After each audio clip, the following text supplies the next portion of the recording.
Welcome to Roadmap to Ecosocialism, which is being put on by the Global Ecosocialist Network and Mark's Mail World. I'm Tom Walker. I'm in Vancouver, Canada, where it has maybe rained 4 days in the past 3 months.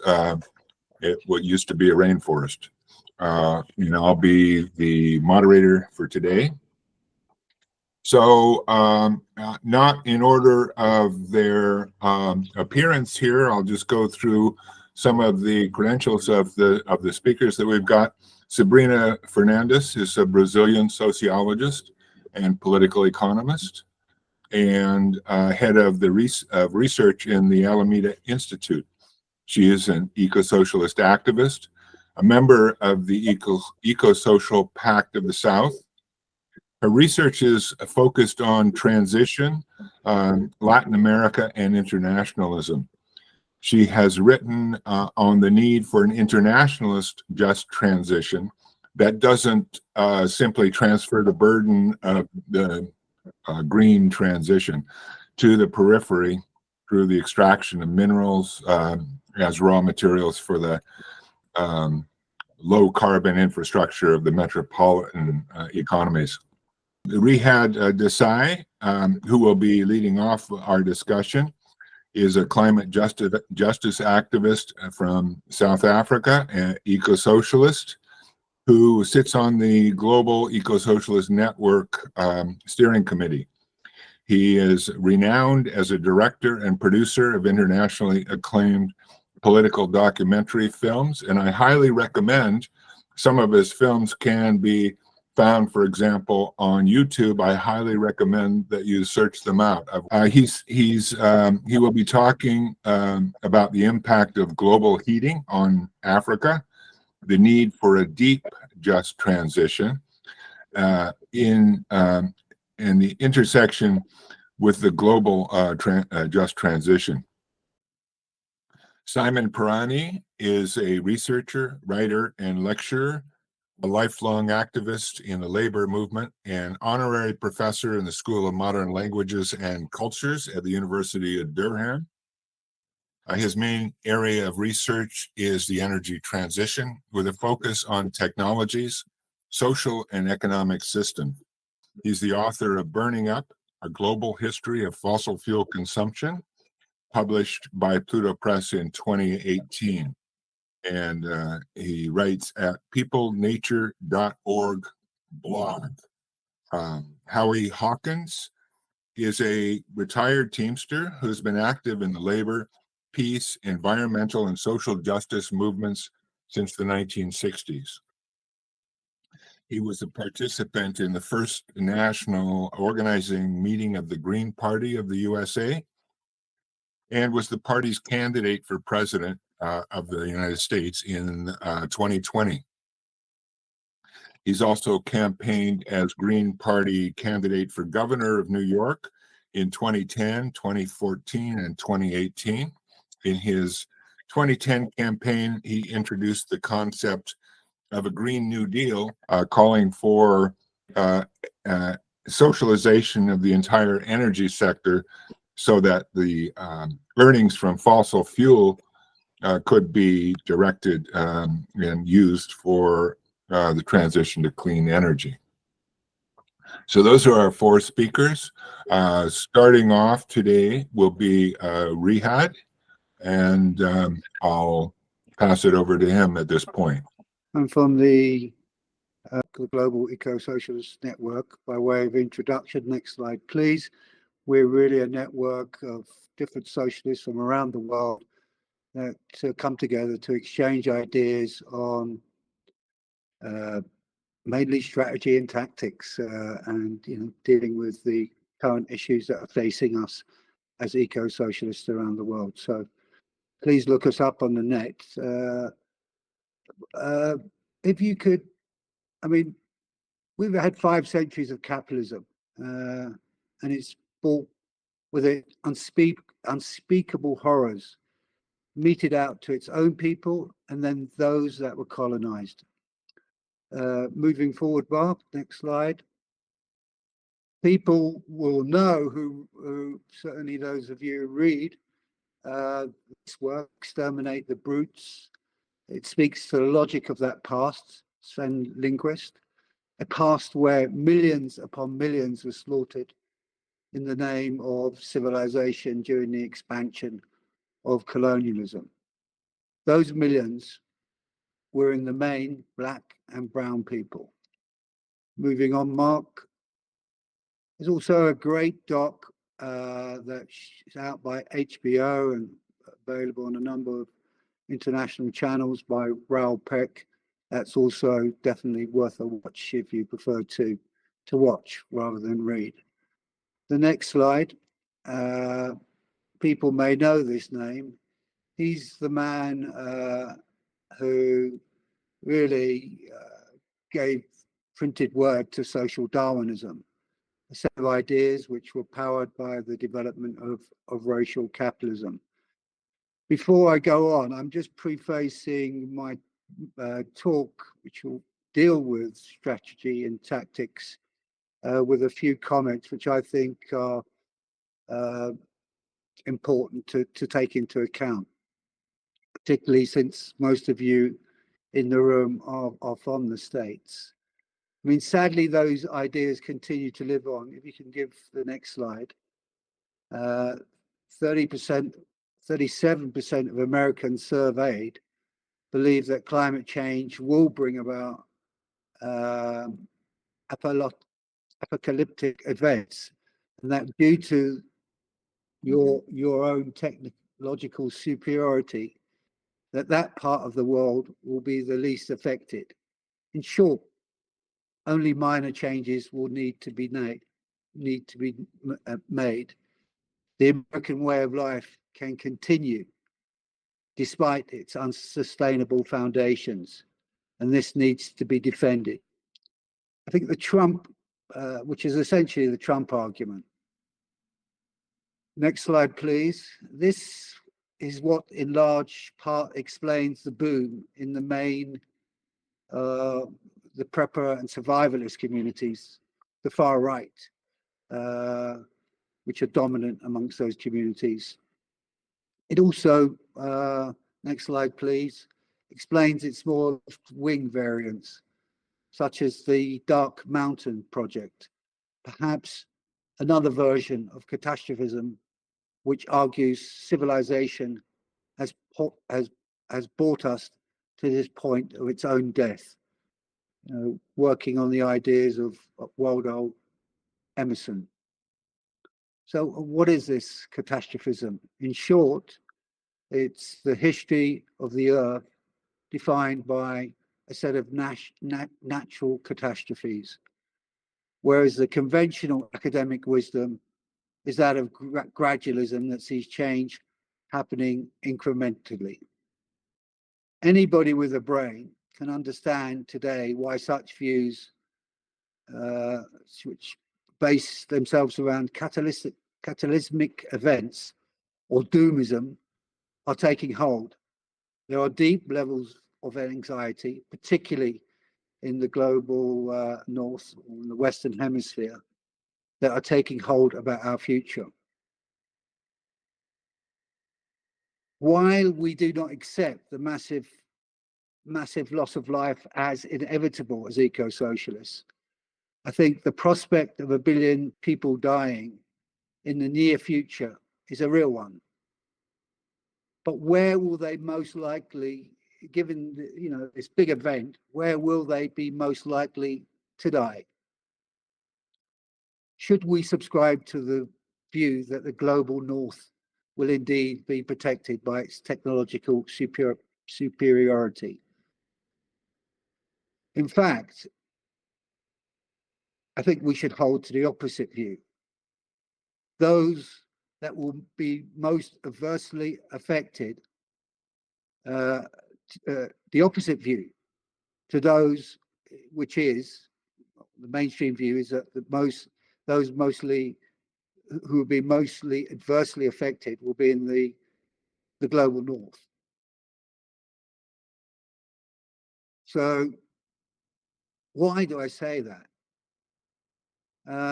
the atomization or the way of life has led to an absence of tight-knit community, very little or no connection to the land, a dependence on things like electricity, refrigeration, piped water, and so on.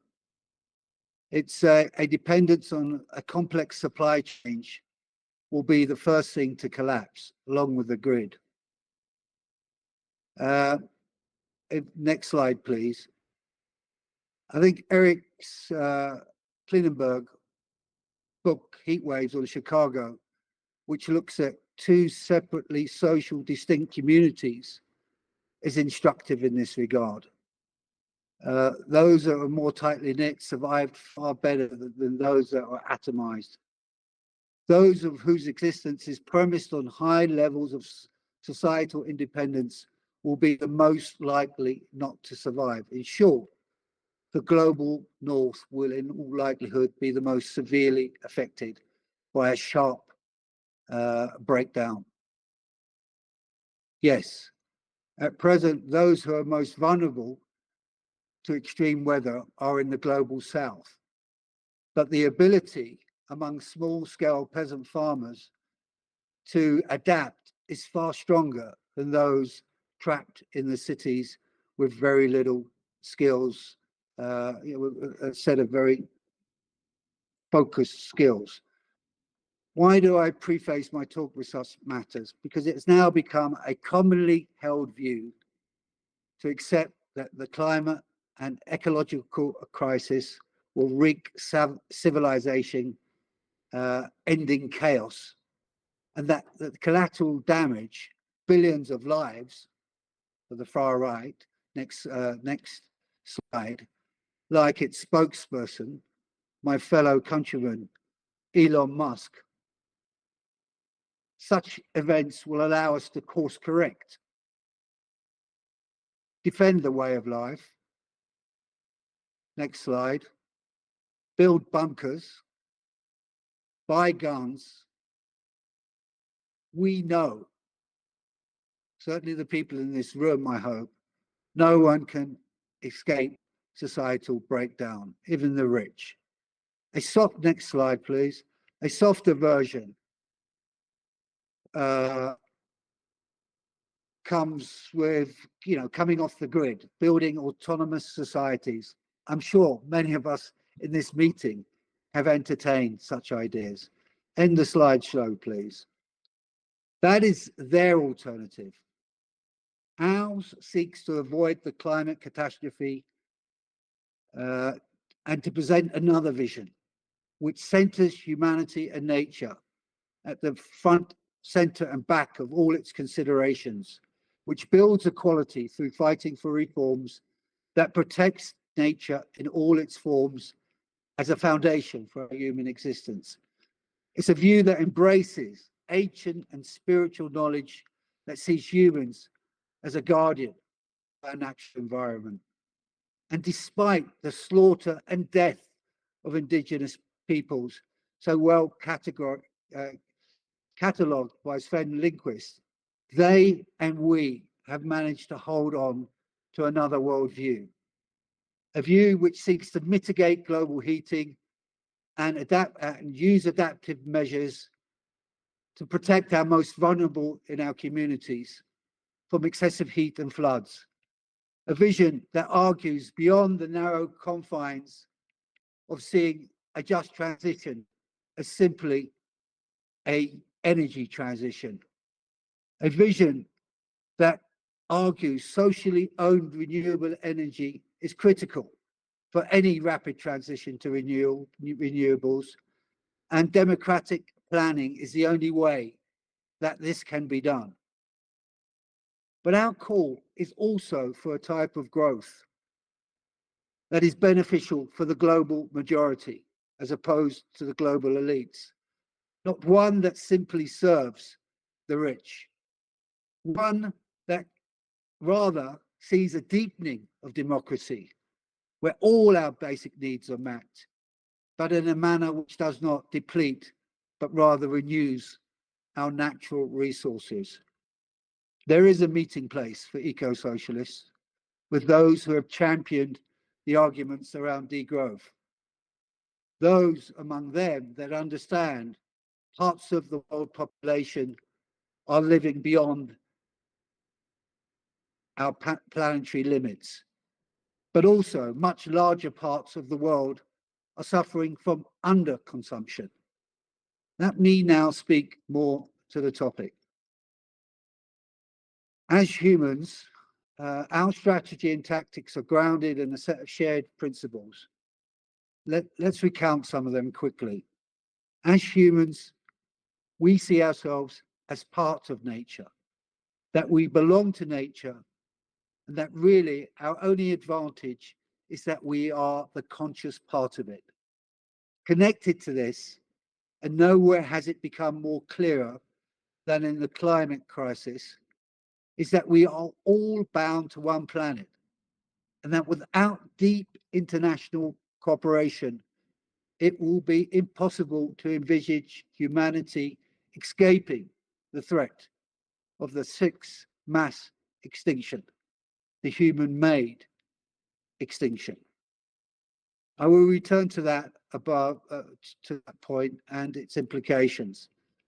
Capitalism, another point. Capitalism everywhere has its hold deeply embedded in fossil fuels and has shown itself incapable of transitioning towards a renewable energy system, certainly in the timeframes we now require. 1.5 is fast becoming a pipe dream. My own continent's warming, Africa, now stands at over 2 centigrade. Without the mobilized, another key principle is that without the mobilized support of the working poor and the global majority, mainly situated in the global south, the prospect of winning and sustaining meaningful transformative demands that are anti-capitalist in nature will be impossible. We stand side by side of those who are proffering nature-based and community-driven solutions. We have the solutions. In terms of the international dimensions of the crisis, we need to remain global in outlook. In short, think globally and act locally. The prospect of runaway change is now in clear sight, if it has not already begun.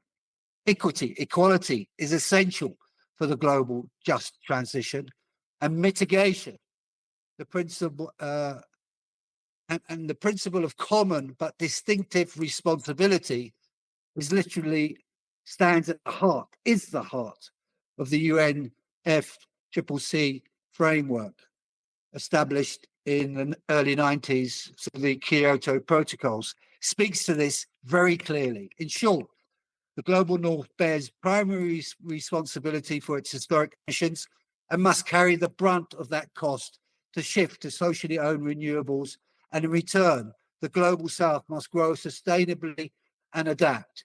It's strategically important to hold on to this notion and not abandon the ideas of the Conference of the Parties and leave the polluters to their own devices. Finally, this means two things.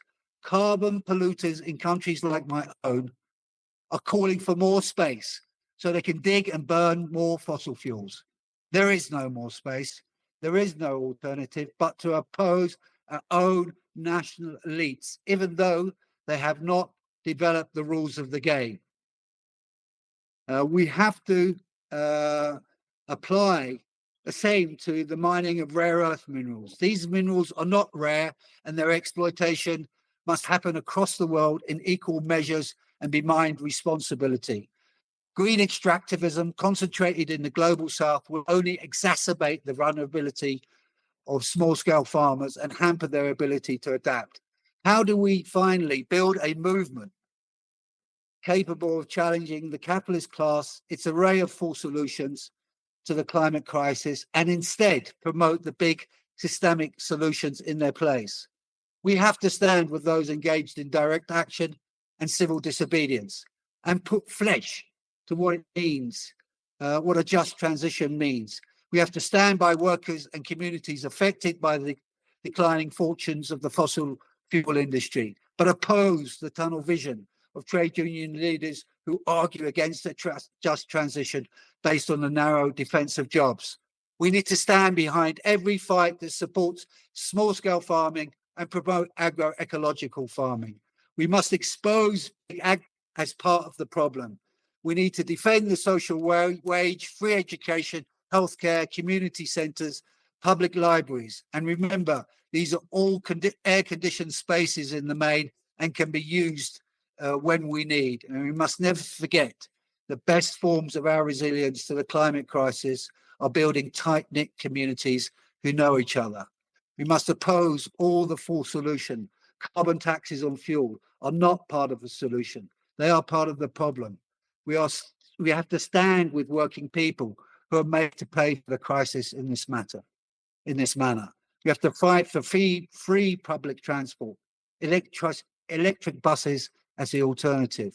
We will not and cannot build a climate justice movement that stands outside of the struggles of the working class and working poor around the world.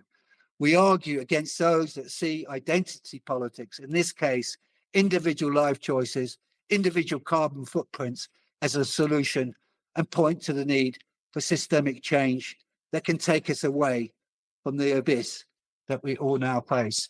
Thank you, comrades, and sorry for going over time. Thank you, Rehad.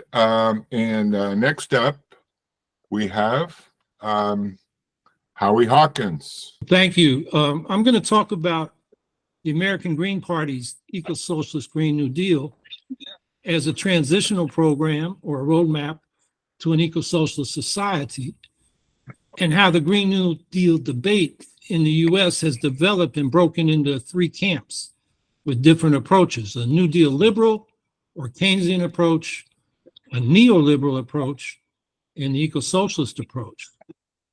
And the American Greens Eco-Socialist Green New Deal is a program to get to 100% clean energy and then zero and then negative carbon emissions rapidly on the order of a decade. It includes an economic bill of rights for guaranteeing universal access to a living wage job and income above poverty, affordable housing, comprehensive health care, lifelong free public education from childcare through college, and a secure retirement by raising Social Security benefits. The Clean Energy Program is eco-socialist and emphasizes public enterprise and planning to coordinate the complex energy transition across different economic sectors. And the Economic Bill of Rights emphasizes public provision to guarantee those economic rights. It's also envisioned as a global Green New Deal where the U.S. Provides economic and technical assistance to other countries, and that the U.S. becomes, in the words of our 2000 presidential candidate Ralph Nader, the U.S. becomes the world's humanitarian superpower instead of a military superpower or the military superpower. So we see this eco-socialist Green New Deal as a transitional program because its immediate demands, such as clean energy, universal health care, a job guarantee of public jobs for the unemployed, are incompatible with the profit interests of the capitalist rulers. The demands are popular and seen as reasonable common sense by masses of people, but in struggling for those reasonable demands, it will become clear to the people in the movement that to realize those goals, we're going to have to change the system, given the resistance to them by the capitalist rulers. And system change will require taking power from the capitalists and creating a new eco-socialist system based on full economic and political democracy, where people have the power to decide to meet basic human needs within ecological limits.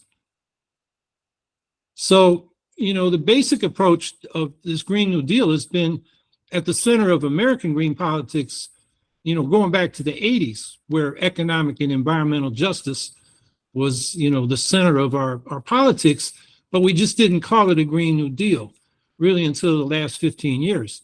In fact, in 2000, I drafted a Green New Deal, a global Green New Deal plank for the Green Party USA platform, and it would reinvest the peace dividend and deep military spending cuts and global economic and environmental justice, but the term New Deal was too Democratic Party linked for the Greens at that time.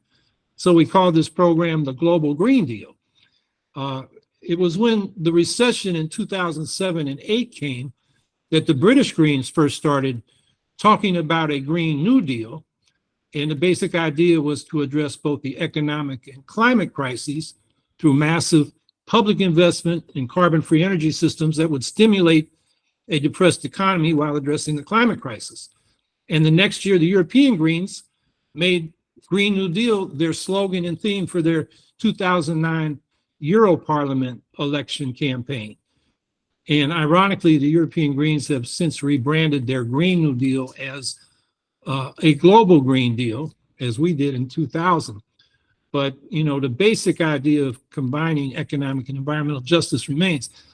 Then in 2000, as was mentioned, I was nominated to run for governor in New York, and I proposed we center our campaign around a Green New Deal for New York. And there was still resistance because that was the New Deal was seen as democratic, but I argued that it would appeal to those progressive Democrats who still think the Democratic Party is a New Deal party, even though it had become very neoliberal since the 1970s. So I ended up being the first candidate to campaign for a Green New Deal, and it really caught on, not only in New York, but within a couple of months, Greens from around the country, we put together a press release, a statement calling for a federal Green New Deal. And that has been the signature issue of the Green Party throughout the 2000s. Both of Jill Stein's presidential campaigns in 2012 and 2016 ran on the theme of a Green New Deal for America. And then in 2019, progressive Democrats co-opted the slogan, but ended up diluting the content. Alexandria Ocasio-Cortez, or AOC as she's known, campaigned for a Green New Deal for Congress in her first election in 2018. And it was a big upset, and she got a lot of attention. And we know she got the Green New Deal from the Greens in New York because her campaign manager, V.G. Ramos, had been the campaign manager for a New York City Council Green candidate who campaigned on a Green New Deal for New York City. But anyway, when the youth-based Sunrise Movement decided they were going to sit in at Nancy Pelosi, the Speaker's office in Congress, they invited AOC to come along, and she brought the Green New Deal to that event, and it went viral in the media. And so those people, the Sunrise and AOC, wanted to get a select committee so they could put, for a Green New Deal, so they could put legislation right to the floor of Congress, but Nancy Pelosi was not going to have that. And so she said, you're going to have to take it through the Energy and Commerce Committee, which her appointee was a fossil fuel New Jersey machine politician named Frank Pallone. So AOC got together with Senator Ed Markey of Massachusetts, and they proposed a non-binding resolution for a Green New Deal to get a sense that Congress was behind this. But that resolution greatly diluted what the Green Party had been talking about. It cut out our ban on fracking and new fossil fuel infrastructure. It cut out our phase out of nuclear power as renewables come online. It cut our deep reductions to military spending to help pay for the Green New Deal. And it postponed the deadline for reaching 100% clean energy and zero carbon emissions for 20 years, from at that time 2030 to 2050. And it changed real zero to net zero emissions, which is what the fossil fuel industry wants, so they can continue to have us burning fossil fuels while they say they will capture the carbon in an unprofitable and hazardous carbon capture and sequestration scheme. So the non-binding resolution vaguely reinforced our economic Bill of Rights demands, but didn't get very specific, and it really hasn't been a focus. So Pelosi never brought the non-binding resolution to the House for a vote. Of course, the Republicans wanted to get the Democrats on the record, so in the Senate, the Speaker or the leader, McConnell, said we're going to have a vote on it. And then the Democrats said that's a trick, and they all abstained, or a few of them voted actually against the Green New Deal. So despite that, and the Republicans have been vilifying the Green New Deal, it still remained popular. The polls showed 60 and sometimes over 70% support for it. So in the 2020 presidential election or primaries in the Democratic side, every candidate had to take a position. Most of them distanced themselves from the Green New Deal slogan, including Joe Biden, and their climate proposals were really weak in terms of public spending and policy changes. They really started adopting a neoliberal approach. Kamala Harris embraced the Green New Deal slogan, but her program was $10 trillion over 10 years, but 90% of that would be incentivized by public spending instead of direct public spending. The only exception was Bernie Sanders, who had a $16 trillion program over 10 years. That was a lot through the public sector, and it was, pretty good. We budgeted a eco-socialist Green New Deal for my 2020 presidential campaign, and what we came up with was $42 trillion over 10 years. Now that's 14 trillion for the Economic Bill of Rights. Kind of set that aside from what the Democrats are talking about because that was a social program, but to convert all our production systems to 100% clean energy and zero waste and pollution would have cost 27 trillion over the 10 years. So, Sanders was on a slower timeline, a little less ambitious, but it was serious. The rest of the Democrats were basically presenting a neoliberal approach. So we got to talking about our Green New Deal as an eco-socialist approach and labeling it as such in the third campaign I ran for governor, which was at a time after the Sanders campaign. Socialism had become a pretty popular word, particularly in New York, where the Democratic Socialists of America had exploded, and we wanted to reach those people in our campaign. So since then, we've been calling it an eco-socialist Green New Deal. But after the Democrats co-opted the term, it became clear that the Greens had to give it another label so we weren't confused with what the Democrats are talking about. The old New Deal emphasized public programs and even public ownership to fill in the gaps where the market failed. The Green New Deal, as the Democrats propose it, is basically public spending on private sector. For example, the Civilian Conservation Corps in the New Deal, the old New Deal, employed about 300,000 people a year over 10 years, 3 million people. It was a public program, public employees, a public plan, and they employed people where the plan said they were needed to deal with soil erosion and forestry and parks and recreation. The American Climate Corps, which the Sunrise Movement, made a centerpiece of their demands, is a privatized program. It goes through AmeriCorps. To get a program going, you have to apply for a grant. So it brings in a whole layer of middle-class grant writers and grant reviewers. And so it was supposed to employ 20,000. So far this year, it's only employed 9,000. And it's hit or miss. There's no national plan. Just one more example related to public power. Instead of, as we're advocating, socializing the energy sector so we can coordinate it with changes that need to be made in manufacturing, transportation, and so forth, they just say we're going to provide subsidies and tax credits to consumers and private corporations. It's a market-based approach.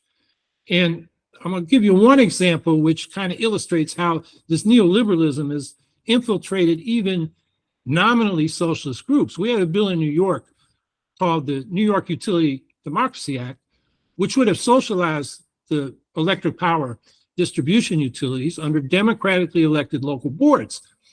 And DSA, the Democratic Socialists of America, put a lot of their resources into that, as well as a Build Public Renewables Act. And the Democratic corporate leadership wasn't having socializing the whole energy sector. And then, so they didn't pass that, Utility Democracy Act. They did pass a watered down version of the Build Public Renewables Act, and it's lemon socialism. The New York Power Authority, which is a FDR legacy, it was initiated the last year of his governorship in New York before he became president, only gets to build publicly owned wind and solar projects on sites that the private sector has already rejected. So we know the NYPA, New York Power Authority, only builds it if it's unprofitable or at least not profitable enough for the private sector. And, you know, DSA is calling this a victory, whereas we see it as a defeat, because actually NYPA hasn't built anything since this project was passed last year. And the other thing I would emphasize, without going into all my notes I did on it, is that the Eco-Socialist Green New Deal programs have to be democratic. And, you know, this is really a legacy for us of the New Deal, of the New Left in the 1960s, who came up with programs that were critical of the New Deal programs because they were centralized bureaucracies.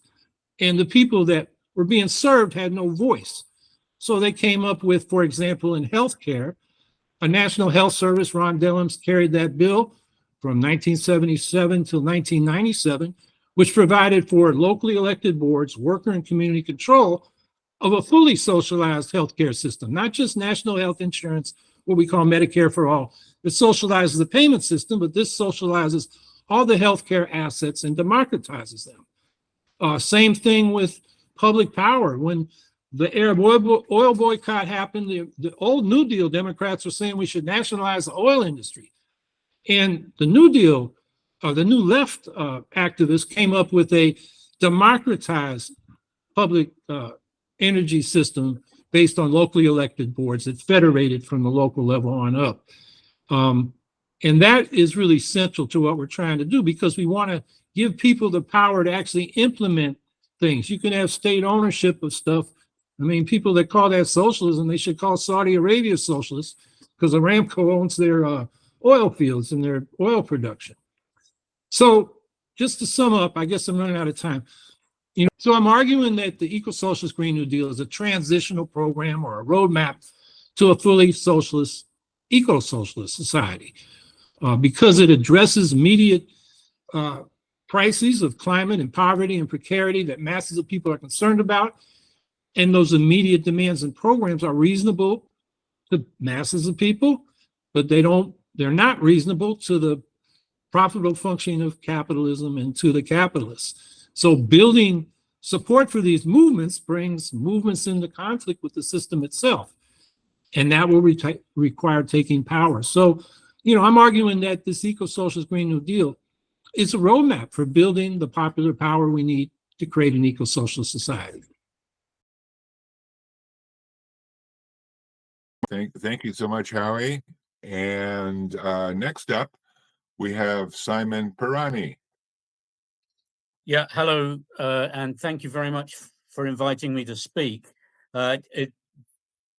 What's already been said by Rehad and Howie reminds me that whenever you get a group of socialists on a call like this or in a meeting, the huge number of facets of this problem feels like a terrible weight. It's very big and very complex. I'm going to mainly talk about what I think is the need to develop a socialist approach to technologies to answer the problems that Rehad in particular very graphically described. And I'll also say a little bit about political strategies here in the UK. So I'm speaking to you from London. I'm going to start with the responses to the climate emergency by capital and the most powerful governments that represent its interests. On the one hand, these responses continue and redouble the exploitation of people in the global south, and Rehad's already spoken about that. On the other hand, these policies are designed to slow down the transition away from fossil fuels and to perpetuate the dominance of energy provision by the fossil fuel producers and other big corporations. This seems to me, in some ways, the purpose of the Conference of Parties, the process of the international climate talks, dominated in particular very openly in the last couple of sessions by the oil industry. Among the most dangerous weapons they deploy are narratives that portray the move away from fossil fuels as a simple switch of technologies. And to counter these narratives, we need our own approach to these technologies. To my mind, a starting point is that socialists stand not only for common social or public forms of ownership of the means of production, but also for changing what those means of production do. We're for the development of technologies that meet human needs and against technologies that enhance the power of capital. It will not be enough to take the means of production as they've been developed by capital into social or public ownership. We need to also change what those means of production produce and the way they produce it. So what do those general statements mean politically here and now? First, I think we need to ask whose interests are served by the development of particular technologies. Carbon capture and storage has been mentioned, a mechanism that captures greenhouse gases from a power station or industrial process and stores them to stop them going into the atmosphere. Oil companies have tried for 40 years with little success to make this mechanism work, but now they have convinced governments, including the UK and US governments, to spend billions and billions of dollars on this technology. A variation of this theme is direct carbon removal from the atmosphere, being tried by tech companies who hope to finance it with so-called carbon credits. State funds are also being invested in these problematic techniques instead of in changes aimed at stopping those greenhouse gases going into the atmosphere in the first place. And the whole idea of net zero, in the way that it is now used by leading politicians, implies a gigantic role for these technologies. And climate scientists have already for many years been trying to expose the duplicity involved in this. In my view, these techniques are anathema to any socialist approach to climate change, but some socialist writers embrace them. So this needs to be discussed. Another approach strongly supported by fossil fuel companies is the adaptation of their infrastructure for supposedly low carbon fuels. The one we're dealing with in the UK at the moment, in particular, is hydrogen. This is a grand technological deception because producing hydrogen from fossil fuels simply perpetuates the use of those fuels, and hydrogen produced without fossil fuels, so-called green hydrogen, has a very heavy energy cost.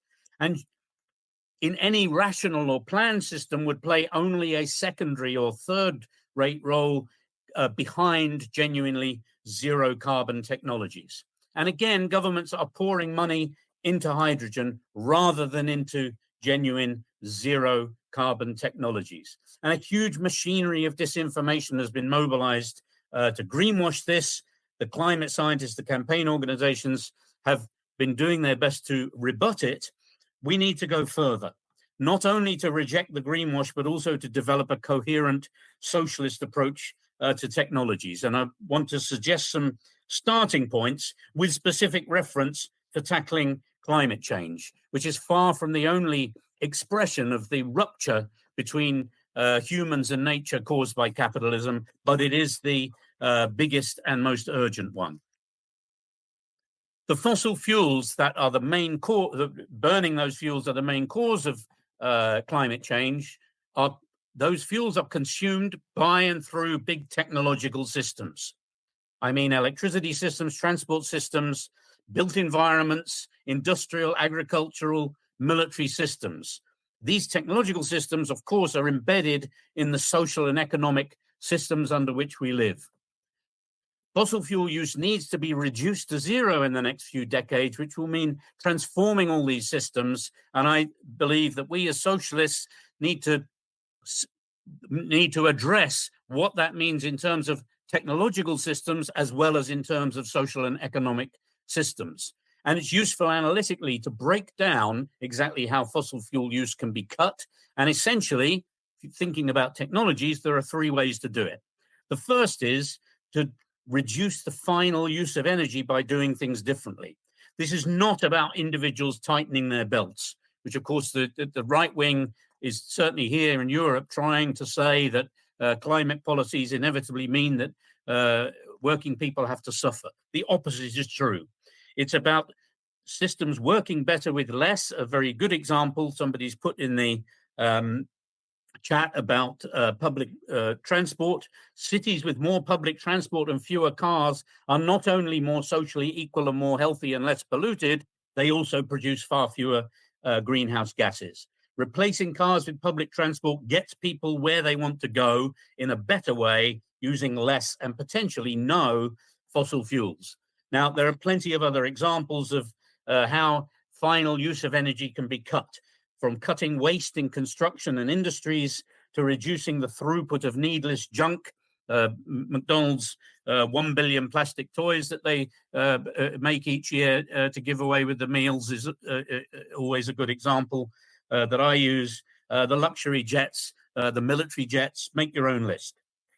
So the second way to reduce the use of fossil fuel is to reduce the throughput of energy through those technological systems. So another simple example is insulating homes properly and heating them with electric heat pumps instead of gas-fired boilers.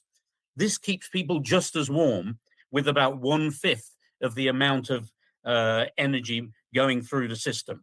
In the UK, with our cold winters, engineers have been recommending this stuff for decades. And gas companies, because currently most houses here have gas-fired boilers, the gas companies resist it. The third way to cut the use of fossil fuels is to produce energy without burning fossil fuels. And as you know, that means generating energy from solar and wind. But identifying these three broad approaches is only the start of the problem. For example, when I say reduce the throughput of energy by changing technological systems, does that mean replacing petrol cars with electric cars? Does it mean switching steel making to electric arc furnaces? In both those cases, there's a very heavy material cost to those electrified techniques. The batteries and the way that the cobalt and lithium is looted from countries in the global south is a very well-known part of that. So better is to reduce the final energy by doing things differently. Fewer cars, public transport. Material light construction, less steel. When I say produce energy without burning fossil fuels, does that include nuclear power as well as renewables? In my view, nuclear is inherently bound up with strong state machines and the military. That's anathema to me as a socialist. So renewables should be preferred. Again, there are socialist writers who argue differently. We need to have that discussion too. We also need to consider ways in which technology, even under capitalism, can better facilitate just and equitable ways to live. In my view, decentralized renewable power generation has great potential. It is well suited to municipal and local development. It is well suited to forms of common ownership, and it is compatible with more effective and lower levels of the final use of electricity. And we need to know more about the potentials and the constraints on those technologies. So to sum up on technologies, public ownership of energy systems is not enough to deal with climate change. It needs to be combined with a liberatory vision of the future. And if we just take China, its energy system is publicly owned by and large. It is the world leader in producing solar panels and wind turbines, and the world leader in generating renewable electricity. It is also the world's leader in consuming coal. It consumes more coal than all other countries combined. In recent times, China has consumed more coal every 3 years than the UK consumed in the whole of the 19th century. That's the 100 years that followed the Industrial Revolution. This disastrous misuse of fossil fuels is not due primarily to energy use by Chinese people. It's due to the energy use by industries oriented to exporting goods to the rich countries. I will end with a few words on political strategy based on our experience here in the UK. In July, a Labour government was elected, which claims, as does the US government, to want a so-called green industrial revolution. The first signs are not good. The attacks on the rights of those who engage in civil disobedience to demand climate action has intensified, and we've seen more heavy jail sentences handed out to people who've engaged in that civil disobedience. One big fight here is over the awarding of new licenses for oil and gas production in the North Sea. Not only have campaigners challenged this with countless protests and legal actions, they've also worked to win support in communities that have been dependent on jobs in the North Sea to ensure a transition away from fossil fuels that makes people's lives better, not worse. The very opposite of the transition away from coal that we experienced as an attack on trade unions and communities in the 1980s. We've had support built here by those same campaigners for a very inspiring occupation. I urge you all to have a look on the internet for the former GKN factory near Florence in Italy. A very inspiring action, since this factory's been occupied since 2021, and the workers have sought to produce, instead of car parts, which they used to produce, cargo bikes, solar panels, and equipment for a just transition. We're also making some experiences in campaigning for real decarbonization of transport and housing. I've mentioned that there's been campaigning here against the use of hydrogen for home heating, which is a survival strategy by the fossil fuel industry. In London, where I live, we've recently started a campaign calling for free public transport in London, building on years of previous campaigns against further investment in the road network and in favor of public transport, rail, and cycling and walking within cities. And it's actually been amazing to learn of the extent of free public transport already in Brazil, for example. More than 100 municipalities. In Karnataka, India, there is free public transport for women, which seems to me like a real blow for feminism. And there's so far been, since the scheme was introduced about 2 years ago, 2 billion rides taken by women in Karnataka on the freely provided public transport. Free public transport properly implemented, together with other policies to discourage car use in cities, can get people out of cars and get cars off the road. And this stands in sharp contrast to the inaction of the Labour Party, which, although it's only just come into national government, has controlled our government at city level here in London for some time.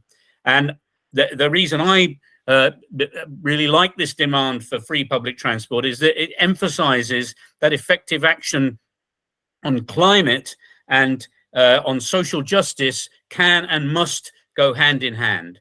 And this approach makes a lot of sense to me. Social mobilization is critical for the huge battles that we have in front of us. And I'll stop there. Thank you. Thank you very much, Simon. Our next speaker will be Sabrina Fernandes. Thanks, everyone. Thanks, Simon, Rehad, Howie. I think it's been a very interesting conversation, and I'm hoping to be able to actually pull some of the threads together.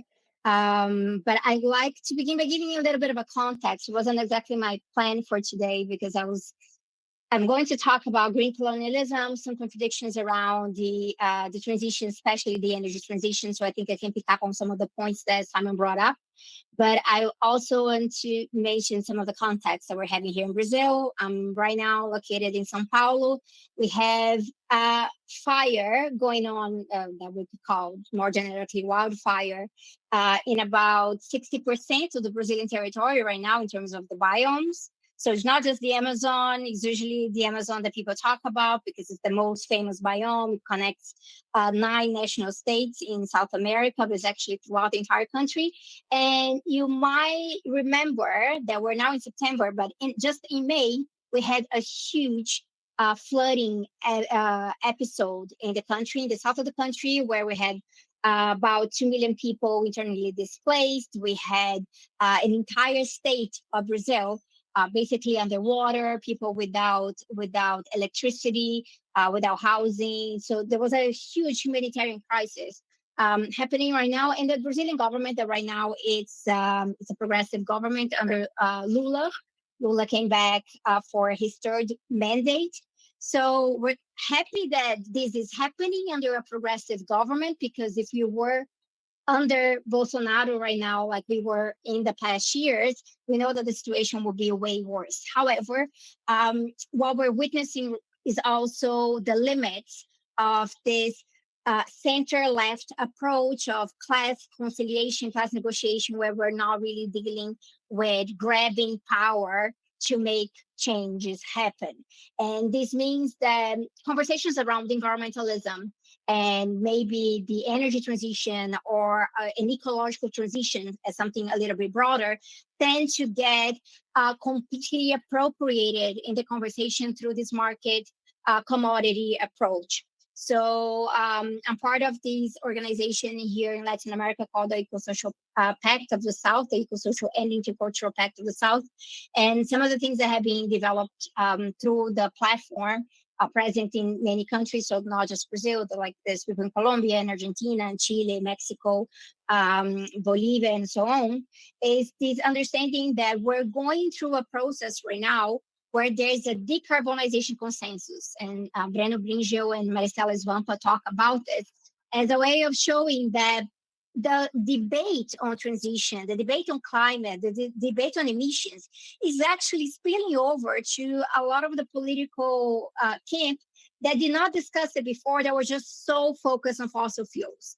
But what we're witnessing is very smart on their part, because what they're doing is that they're putting these two things together so that they can expand their market operations and they can expand their profit horizons. So there's no actual phase out attached to what's happening right now.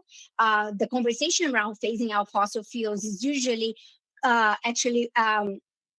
shunned over, combated from within the left. We still have a huge issue with this old style developmentist left that thinks that the best way for us to secure national sovereignty is by exploiting oil ourselves. So this ends up being a huge obstacle for us because they say that we need to do this. So for example, in the case of Brazil, with the oil from the pre-salt layer, we need to do this. Otherwise, the foreign powers are going to come and they're going to grab it all for themselves and it's going to be private. So we need to do this because then we can use the royalties to finance the transition, which it's kind of funny because I think they don't even believe them themselves because there are no plans to actually attach this. So Howie mentioned a couple of things. So for example, like if you're taking nuclear down or if you're taking fossil fuels down as renewables come online, you need to have a plan for that. You need to have coordination for it. So we set it up as a principle and we need to have coordination for it. What they're doing this right now is we don't have a principle and we don't have the coordination. What we have is just this very easy justification for the press, for the online media saying that, no, we are going to advance and we will be one of the last countries to stop drilling because we're so behind. So we need it in order to finance the transition. But all of the conversations around the energy transition, so the government just came out with this big plan, and it was like a ceremony with the president. And wow, we have an energy transition plan, but a lot of this is focused on building infrastructure, and it's actually quite good for the private sector because the private sector is looking at the state as a way to de-risk its own investments. So there's a big tendency right now. There's two ways that you could do de-risking when it comes to the energy transition. The good and the bad way. The bad way is the standard one right now. You see that the state needs to abide by their commitments in terms of emissions reductions, and they're also really concerned about the impacts of climate change in the country. So the state is going to start financing either directly through subsidies or through tax breaks, or they're going to do this through special financing, like loans and financing schemes. And you use the state saying that, well, you need it. So now we're going to grab these resources and we're going to expand our portfolio. And that's why a lot of the fossil fuel companies are becoming energy companies. And they're just saying, I always think of the example of Total Energies because the ads are all colorful and there's like a rainbow, and they're going to have this huge oil platform, and then it's offshore wind, and then a big green hydrogen plant around it. So it makes it look nice and clean. So there's this rebranding coming from the industry, and they're using the state to do that. We should actually be arguing for de-risking from a different perspective. We should be putting de-risking and decommodification together. So the big problem that we have around the transition is that the commodity consensus is still quite embedded into it. energy is still a commodity. If we're talking about the role of agriculture, and here I mean like industrial agriculture, green revolution style agriculture, in climate change and ecological collapse, we know that this is connected to crops as commodities as well. So it's not about growing food for our own consumption, and it's sometimes about growing food for animals so that humans can eat the animals too. So the thing goes around all backwards because the commodity is in the center. And it's very easy to make the argument that we're advancing in transition terms because everything has been reduced to decarbonization. I believe Rehad mentioned this in his talk, the tunnel vision, right? We have a carbon tunnel vision. Everything gets reduced to the unit of carbon, and carbon is what we should be removing, capturing from the atmosphere in this kind of geoengineering techno fixes, really promoted by the fossil fuel industry. Or carbon is the way that we measure the credits that we're going to be selling, and it's a way to actually get agribusiness to agree to some of the carbon laws, and it's a way of getting everybody involved so we don't have losses. But right now, what we do have is the standard that we've analyzed from the beginning whenever we're talking about environmental impacts. For example, pollution. The companies are privatizing profits and they're externalizing all of the losses. So the losses are coming into the state, into the people. And one of the things that we had earlier in the year, so in May, so many, like the amount of people losing their houses, livelihoods, jobs, small business, that was something quite intense for the Brazilian government and something that was actually not really planned about because our big national adaptation plan was left behind. So they just decided to say, oh, we also need to help the common people in this process of loss and damage. But then the solution ends up being, again, financing. So we can give you some special loans so you can rebuild your house. So imagine that a person is a victim of a climate disaster all around it, and they're also going to have to incur debt as a result of it because we do not have a parameter for reparations. Most of the conversation around loss and damage nowadays, and that's not just at the UN level when we're discussing, the loss and damage fund that's hosted at the interim state by the World Bank, but it's still quite problematic in that sense in these terms, but also loss and damage in the way that people are perceiving it themselves as victims. Countries are also just thinking that maybe we should just, loan some money, like lend some money, and we're going to produce some loans here and there, and people are going to have to rebuild their houses. But then we don't get what we need, which is a parameter that's being asked for by ecosocialists, but people working on the climate justice camp for a really long time, which is reparations. And reparations requires that we identify those who are responsible for the problem. And it's not just a matter of limiting what they do or punishing them for their crimes, because that's actually quite complicated. If we understand that we're going through a phase of ecological collapse and it's widening, it's a catastrophic horizon, the laws that we have to identify something as a crime and to punish people, they become quite minimal in terms of the extent of what's happening. We should actually be talking about global ecocide. All of our debates around the Anthropocene and the impact of human society under capitalism on Earth, that's ecocidal generally, but we cannot put that into legal terms specifically. So whenever we have an approach for reparations that's so dependent on pressing charges in relation to a specific body of laws, and then there's a crime, and then we're going to try to punish them somehow. Maybe they go to prison, maybe they're going to pay a fine. We're always dealing with the after the effect kind of problem. So if we have an approach that's more tied to decommodifying, we're going to go back to the big issue around property, which is what we argue for as Marxists, right? So I think a general theme around among what the speakers are saying here today is that it's important that we have public property at the center of our strategy here, but also the purpose for this public property. So it is not enough for us to own the oil ourselves if we're going to go around and we're just going to do what Shell does, or we're going to partner up with Shell and BP and other companies, and also understanding that state companies in many places are quite responsible for ecocide, either where they are or in other places. And this is part of the problem with this reduction to the energy side of the energy transition, because it tends to isolate ourselves from the effects and the various impacts from each kind of action.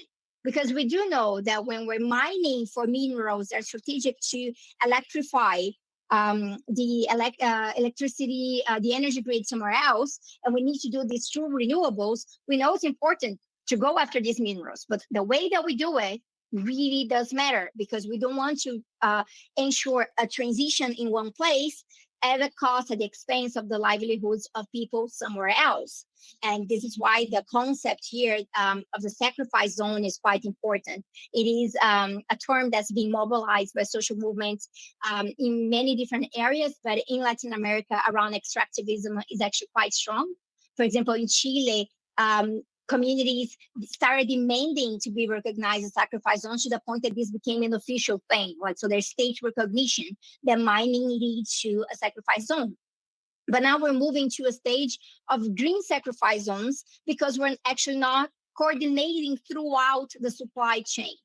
So to coordinate throughout the supply chain means that when we're asking to transition the jobs of workers in the automobile industry in the US or in Germany, it does not mean producing EVs. It means moving them into the public transportation sector and giving them also opportunities to get out, training for other areas. And it means going after the curriculum, because how are we going to be talking about changing, transitioning the jobs of people in one sector if we're still graduating more people into the same sector the same way? That's not even efficient. The numbers don't actually add up in our way of planning here. And if we do this in terms of actually moving people and changing the sector itself, then we're not going to have the same burden that we're having right now, put into Congo or Chile and Argentina, other parts of the world, looking for lithium, for cobalt, for copper, and many other types of minerals strategic to the transition right now. And this is because what we're having right now is this stage of where extractivism is moving into green extractivism, and the type of cooperation that we're seeing between global north and global south is still falling into what we could call perhaps a green colonialism.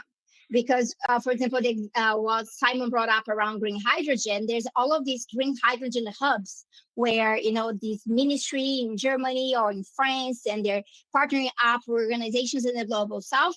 But one, green hydrogen is not really proper to be exported. So there's a lot of technical problems in the process as well. But in the end, it's all about grabbing territory in a piece of land in the global south where you could be producing energy, renewable energy for domestic purposes, but we're actually going to convert it in a way that we can send it somewhere else. So the situation ends up being quite complicated, because even when we have partners, allies, maybe in states or even political organizations, even in unions who are discussing transition, the justice element is so fragmented that it's making very, very, very easy for the commodity form and private property interests to still determine the direction that we're going to. Thank you. Thank you very much, Sabrina. So now we're moving to questions.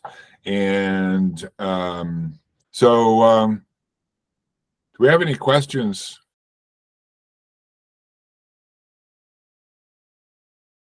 Next COP is in 2025 will be in Belém, Brazil, and that there are some people trying to organize an eco-socialist gathering there. And I wonder if any of the speakers here have thoughts about that, particularly Sabrina.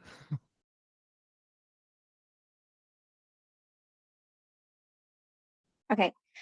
So regarding COP30, there are a lot of contradictions already around it. There's this sort of infighting because grassroots organizations know that they need to work with the government, but they also need to create a separate space, sort of like a people's summit, which is a long tradition around the COP event. But even that space is still going through the complications of being under the Lula government right now. So they're having a few meetings. People are gathering, coming together. They're trying to plan something that would definitely be an alternative space for movements and for more radical organizations to convene around it. But we're also dealing with some very basic fact, which is the fact that Belém as a city is going to suffer a lot in terms of infrastructure for COP30. If the plans to have COP30 be as big as we expect, especially because it's been quite complicated in Egypt, the Emirates, and now in Azerbaijan in terms of democratic opportunities to speak and intervene. We know that a lot of people are looking to COP30 in Brazil to be part of this timeline of dealing with the tipping points and dealing with the things that we really need to get going by the end of 2030. But honestly, I'm not on the most hopeful side of things, but there is mobilization, there is planning around it. People will be coming. So I think it's still very welcome to have resistance. It's just we're worried about what this means in terms of greenwashing for companies and the government itself. And we're also worried about what this means in terms of the impact for Belém in the Amazon, and whether we're actually leading into more like social environmental distress by putting this event together, which is part of the legacy that we had in Brazil in the past with the Olympics and the World Cup as well. And then we've got David Schwartz, or is it a longer David Schwartzman?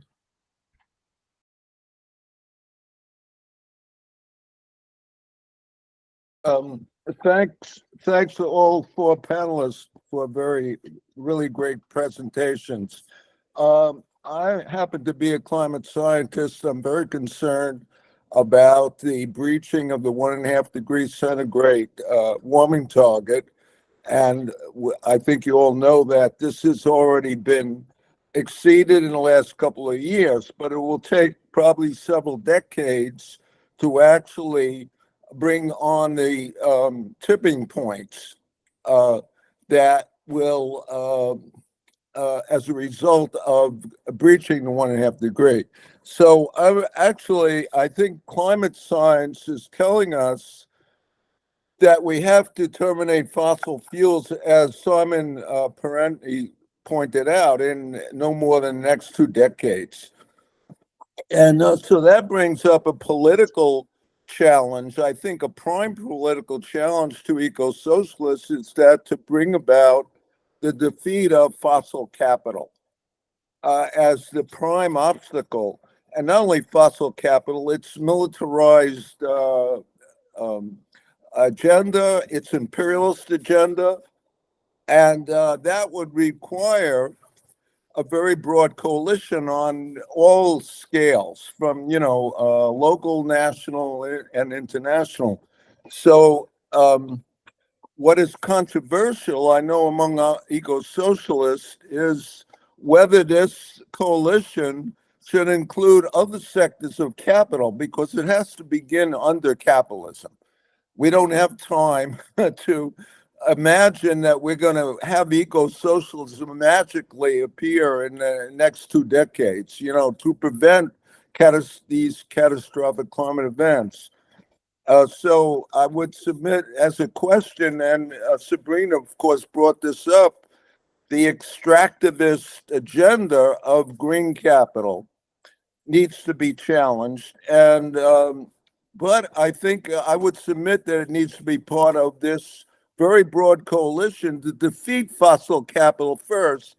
And I'll just conclude that in the U.S., the prime example of this is Trump and the Republicans. They are an embodiment of fossil capital. And the only way to open a path to defeat fossil capital is to defeat Trump and the Republicans, and then challenge the Democratic Party's imperialist and fossil capital lobby at the same time. Otherwise, we have no chance. So I'm putting this out as a provocative question. What are the panelists' opinions on this? Thank you. So then we can move on to John Sinha is the next in line here. Oh, yes. Hello, everyone. Yes, my question follows on from the points David Schwartzman made. If we look at, say, what's been happening in Europe over the past year, we've seen a massive growth of the far right everywhere. You know, the elections in France, Marine Le Pen, the recent elections in Germany of the far right AfD. Just as in the United States, we have this combination of climate denialism and the interests of fossil capitalism mixed in with the most reactionary elements in society. And also at the same time, we have, as David mentioned, the question of mass mobilizations around the world over the question of imperialism and the war in Gaza. And I think for us as socialists, I think it's very important to relate the climate crisis to the social totality, which means showing how the climate crisis is connected with other things. I think this is a very important role for socialists. So taking a position on the war, taking a position on the need to combat the far right, how it's a common enemy of all of us. In that way, we can build a mass movement and connect people and deepen the level of political consciousness. And I think that is a very important role for us. I think it's also, the question of the working class and its representative institutions, how we operate within that. I think these are the strategic questions of mobilizing the majority of society, which is clear about the climate danger, but it's not reflected in the political system in any way. And I think that should be a key question for us going forward. I'll leave it at that. We'll go to Camilla Royle first. I'm Camilla. I'm in Britain, part of the Socialist Workers' Party. John has already made a lot of, John Sinha has already made a lot of good points about the importance of the fighting the far right, which is very much on our minds in Britain, as it is in lots of parts of the world. Just to kind of add to that, what we've been doing in Britain over, as part of the campaign against climate change, is trying to build a movement for climate jobs among trade unionists. And we've had, the Trade Union Congress here in Britain just this week, and they passed a motion by a small majority, but I think it's still passed, but quite a problematic motion that said, yes, we need to transition away from fossil fuels, but we can't. But we need to slow down, and basically, we can't transition away from fossil fuels until there are other jobs in place for those workers. And although a lot of people opposed it, that did pass. So I think if anyone has any kind of ideas about how to engage trade unionists and how to deal with that kind of fear of losing their jobs in the fossil fuel industry, and how to kind of keep building among the unions, would be great. Thanks. Okay, I'll summarize what I've got here and then throw that open to the panelists. Sabrina has reminded me here that David's question really regards the matter of how we start transition while under capitalism, while building the resources or building the strength to overcome capitalism.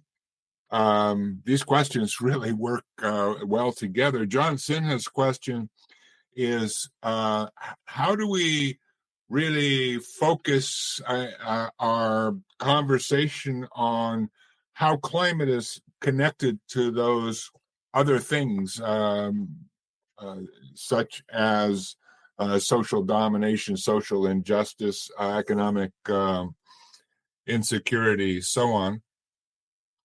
And Camilla has asked about how to energize trade unions. And I think those are three very good questions to start with. So do we have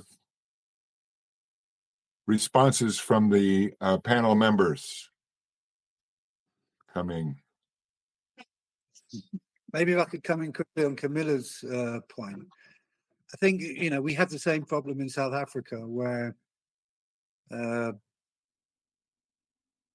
certain trade unions put the argument forward, well, we can't trust the state to ensure that the energy transition is just and the jobs, people will be retrained, communities and so given options for retraining, and communities will be given alternative industries and so on and so forth.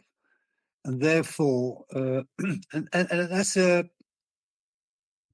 from some of the other specious arguments, I think that's something we have to take seriously and insist that guarantees are put in place before industries are wound down, and that's an insistence on the state. I don't think there's any coincidence that Keir Starmer winds down his ambition around the green jobs and green economy and the transition when he was faced with oppositions by the trade unions, because he's you can correct me, but can we trust him? Has he put the guarantees on the table? And without those, I think we're running against a very strong wind there.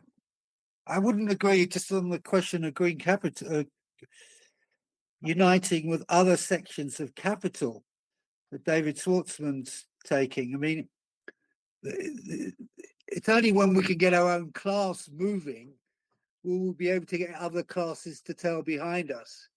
And I think that's the big job we've got in front of us, connecting all these various struggles that are taking place, injecting eco-socialist politics into them, and getting ready for that, for that. And until that comes, I think the chances of getting or bringing capital into coalition with ordinary people will be self-defeating, because we'll end up with weak, reformist, diluted policies which aren't able to do the job. Can I come in, Tom? Just so very quickly on the UK, I think we have to take a very critical attitude to the trade union leaders. So when Keir Starmer came in, the Labour Party had made half a promise to stop giving new licenses to explore or develop oil and gas in the North Sea. Just according to what's been in the press and according to Friends in Unite, the Unite Union, when it raised its slogan, "No ban without a plan," what it was referring to was a ban on new licenses, which would not affect the number of jobs on the North Sea for many, many years into the future. Were those new licenses to be issued, I mean, if you give a company a license to develop an oil field, it's 7, 8, 9, 10 years before any oil comes out of the ground. And clearly, by any timetable that's remotely aiming to put an end to fossil fuels, rich countries like the UK should not be opening up new oil fields. So under this slogan of "No ban without a plan," which of course some workers on the North Sea sympathized with because they didn't want to see more jobs. I mean, thousands of jobs have been destroyed even before there's any ban on new licenses, simply because of the state of the oil market and the competition between oil fields here and in other places. So I think the Unite leadership has been duplicitous.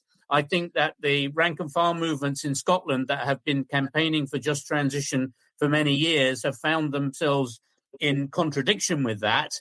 And I think the emphasis that those movements have made on the need for just transition is very good. For example, they did a survey, the Platform London, which is a small NGO, did a survey a couple of years ago about the opinions of workers on the North Sea. It's not rocket science going to ask the workers what they think, but nobody had done it before. And they did a survey which found that the vast majority of those workers are ready to retrain, either to do offshore wind or to do other industrial jobs for which their skills suit them very, very well. So I think there is a tension there. The other thing I wanted to comment on was David's question, which other people have already mentioned. Let's not forget that it's about 2 years ago that the section of capital that seemed to be most green and clean was those who own the internet companies and the tech companies, and now their own estimates of their carbon emissions going into the future have gone right through the roof because of AI and all the rest of it. And they're cynically trying to massage those figures and to represent those figures. So there's a huge kind of greenwash going on there. And so they've turned out, in a way, to be one of the greatest dangers over the last couple of years. I do not agree with David. I think this is about carbon capture. I think this is the sort of subject on which we're not going to settle it on this call here, but we could do with some written discussion about this sort of thing. I think that resources that are put into carbon capture by the state, which is that's where the issue is, those resources are then not going to go elsewhere. And we have to use the strength of our movement to insist that those resources are put into things that actually take the transition forward and not into carbon capture, which is a technology which is not going to do what has to be done in terms of reducing the amount of greenhouse gas that goes into the atmosphere in the first place. But I think these are the sort of things we probably need to find a forum for debate on, and we won't be able to settle them here. Thanks.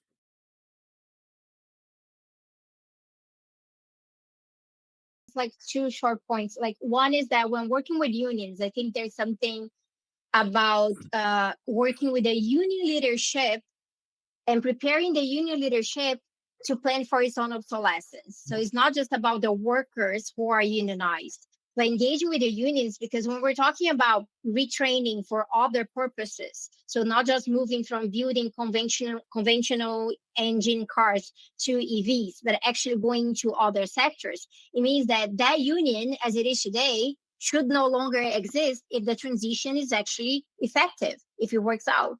And we find that sometimes the resistance is actually with leadership and not necessarily with the workers, because it means rearranging the entire process around political organizing as well.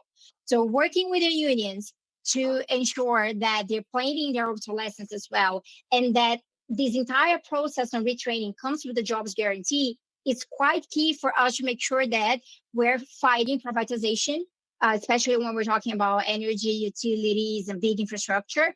And we're also fighting for decommodification of resources, because that means that jobs that tend to be appealing right now, they won't be appealing anymore because there won't be a profit motive right behind it. So that tends to be a really good principle. And just like really quickly on David's point, because I cited him like in a previous paper that I wrote about this on starting while under capitalism.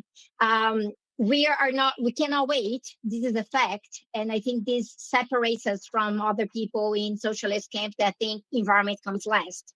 It's not a priority. First, people's revolution, and then we'll deal with nature and things like that. We understand that we need to start right now. So we need to have a double movement for our transition that it's ecological, but also systemic in a way of fighting capitalism.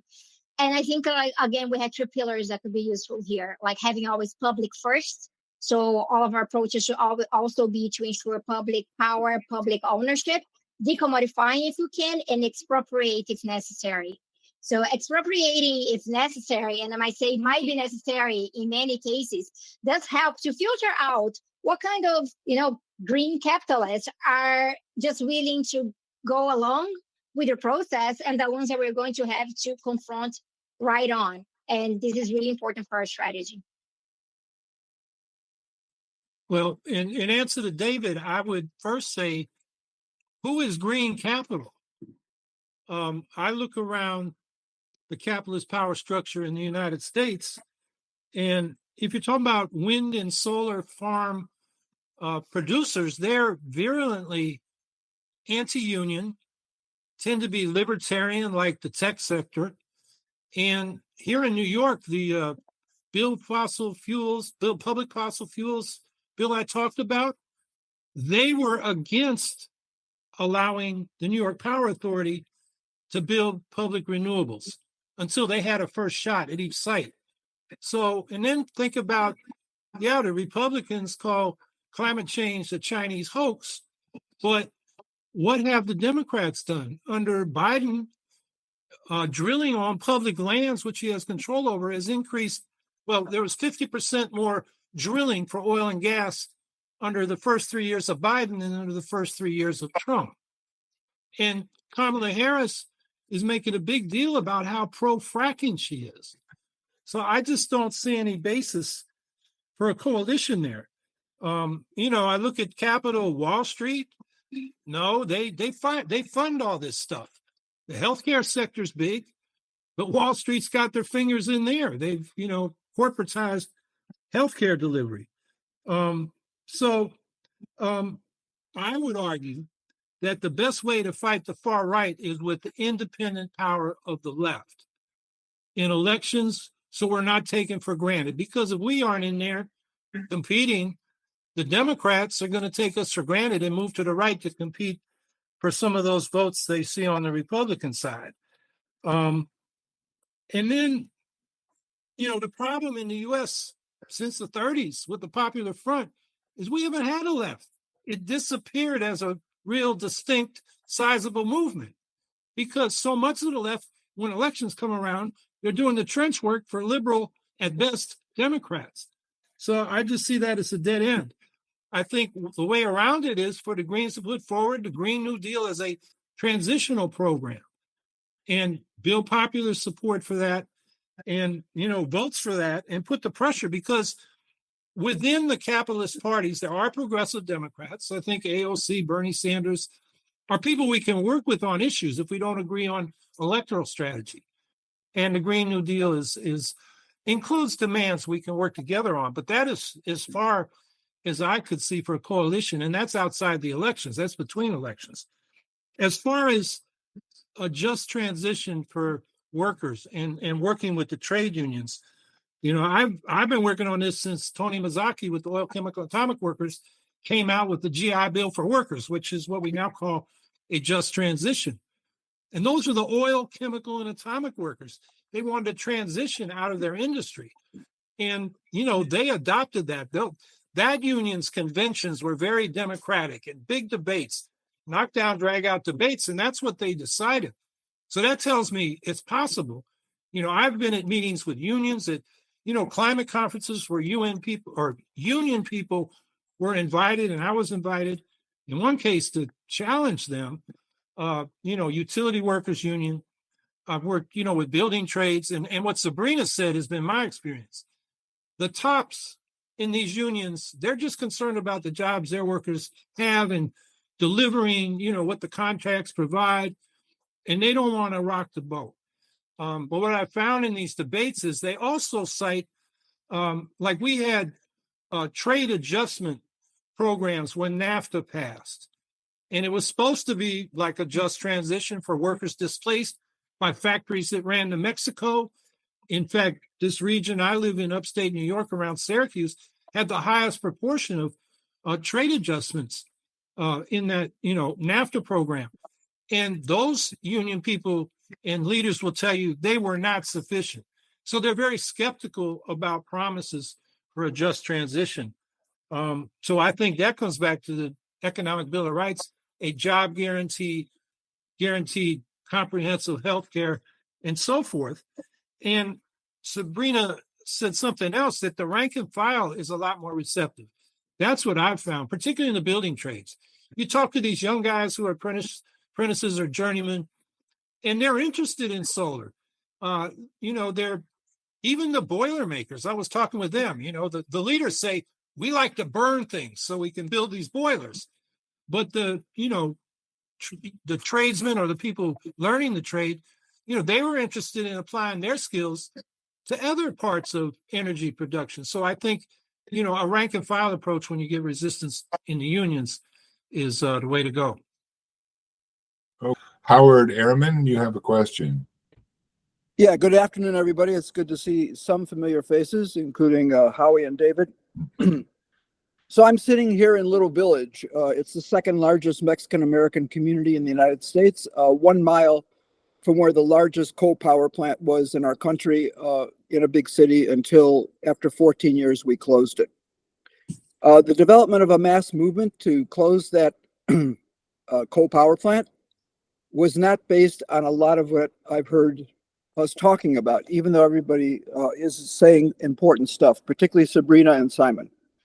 It was based on going door to door with our electricity bills from Commonwealth Edison, which is now part of Exelon, which is the largest utility provider in the United States.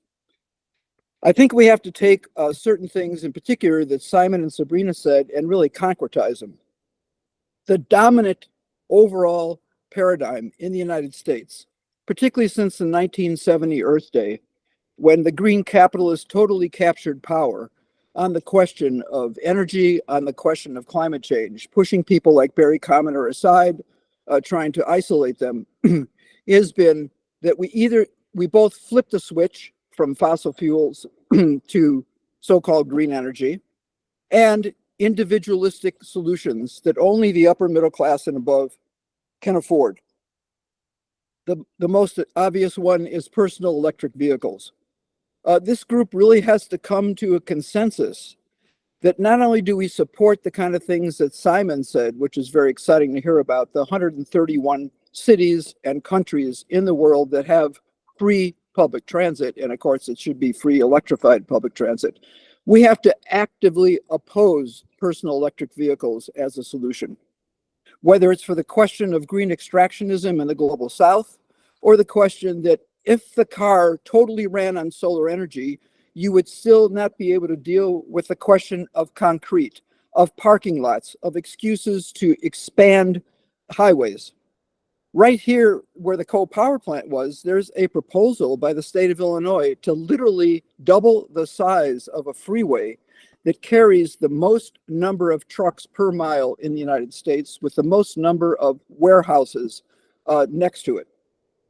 This is being supported not only by the legislators, but a lot of the big greens who see this as a way to reduce traffic. The other thing I want to get to is the question of energy conservation, which has a lot to do with what Simon said, and the question of energy efficiency. In 1998, the Clinton administration formally ordered the US EPA and US Department of Energy to literally wipe out the word conservation on its website. And you would have a hard time finding it now in the last 26 years. Instead of accepting the fact that Jevons paradox is still very real in most cases, the big greens totally pushed this aside and said the only thing we have to do is to become more efficient. This is totally contradictory to the question of collectively decreasing our energy use in the global north. And the best examples of this, again, are public transit, et cetera, versus personal electric vehicles, but also the pushing of so-called modern technology in our homes. We know that if the cheapest, lowest hanging fruit for decades is to retrofit most existing buildings by sealing up the air leaks and putting in the appropriate amount of insulation. Those two things would vastly decrease energy use, energy need, and decrease people's energy bills. These programs exist in a lot of countries, but most people don't know about them, and most people don't qualify for them. And those that do qualify for them, which in the US is called the weatherization program, there are so many hoops to jump through that it's very, very difficult. Instead, what we have is the Biden administration, as the latest reiteration, saying, oh yeah, just go out and get your heat pump for $20,000 and we'll give you a little bit of a rebate. Are heat pumps good ideas? In some places, absolutely. Yeah, so the question is not only who can afford that, but we have thousands of people every month in the United States putting in heat pumps without ever doing an air door blower test to find out how leaky their house is and how much insulation they have. That's, to put it frankly, ass backwards. We first have to have thousands of people hired in union public jobs to go in and do those tests, to do the insulation, to do all of the air sealing, not just put in modern technology. Thank you.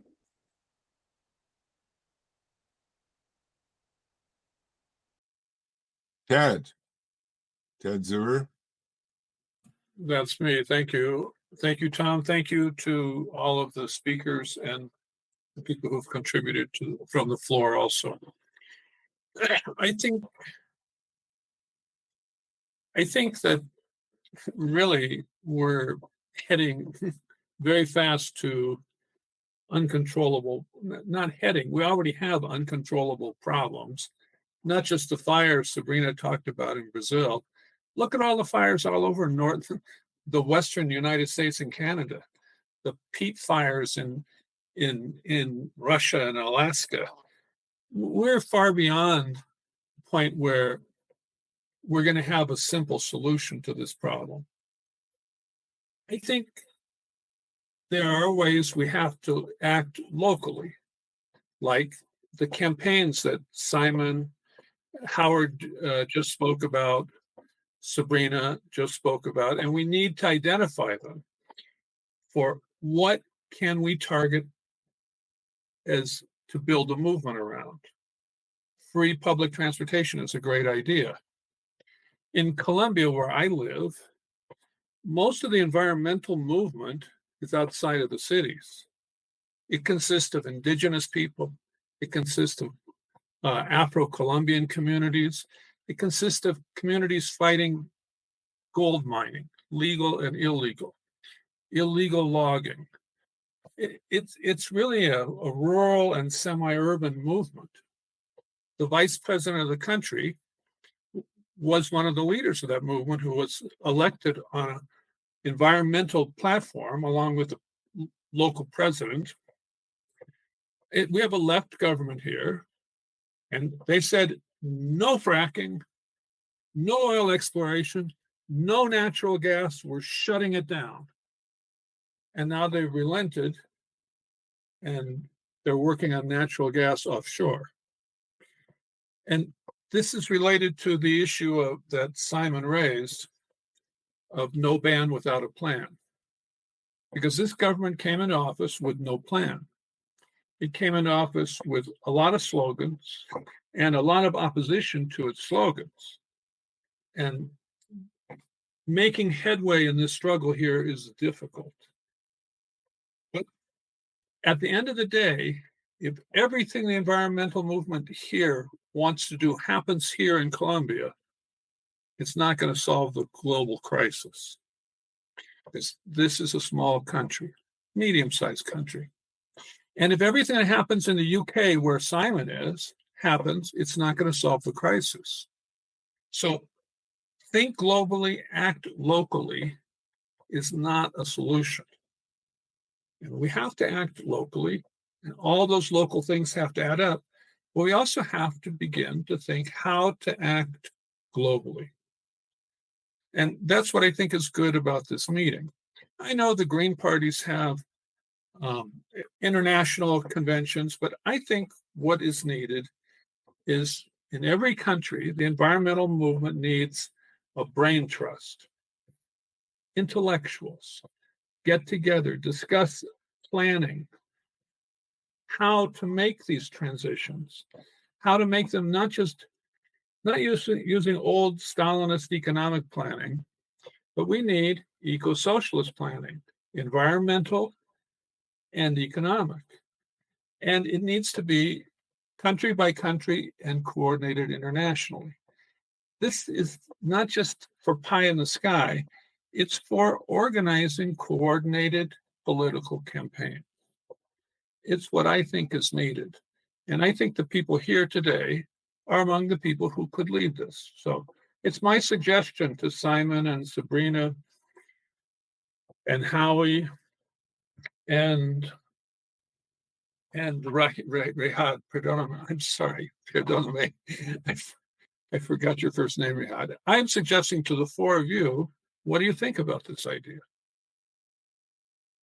Thank you, Ted. And we've got 2 more people in line here, Paul, Yep. and then me. Okay. This has been an excellent discussion. I have liked the presentations. I've liked the challenges back and forth among the discussants. And I'm very frustrated. So analyses. There are wonderful analyses that are being developed, that have been developed, that must be developed. Analyses and proposals and plans, absolutely. And demands, militant demands, uncompromising demands. And it's talk. Simon said, with all the strength of our movement. And I'm horrified at what the strength of our movement is globally, as Ted has raised, and certainly in Pittsburgh, where I live, and in the United States, and in much of the world, our movement is not very strong. To insist, we can insist all we want, but how do we create a power shift? What is the strategy for creating a power shift that changes things in the way that they must be changed? We've got to do this by 2030. That's in 5 years. We're not going to do it by 2030. Are we going to do it by 2050? That gives us 25 years. At the rate we're going, I'm not seeing it. And so I think the challenge before us has been encompassed in much of what has been said of developing analyses and plans and proposals and demands, but also how to organize to make it so, to actually make it so. And there's not enough time to resolve that, but I think that has to be part of the discussion going forward. I'll stop there. Okay, so I want to thank all the participants, all the panel members, and really look forward to continuation of this discussion. Very vital issues that have been raised here. Obviously, no solutions have been found, but that's not unexpected. And thank you very much. Thank you. The solutions are long and hard. It's a hard road ahead. Thank you, everybody.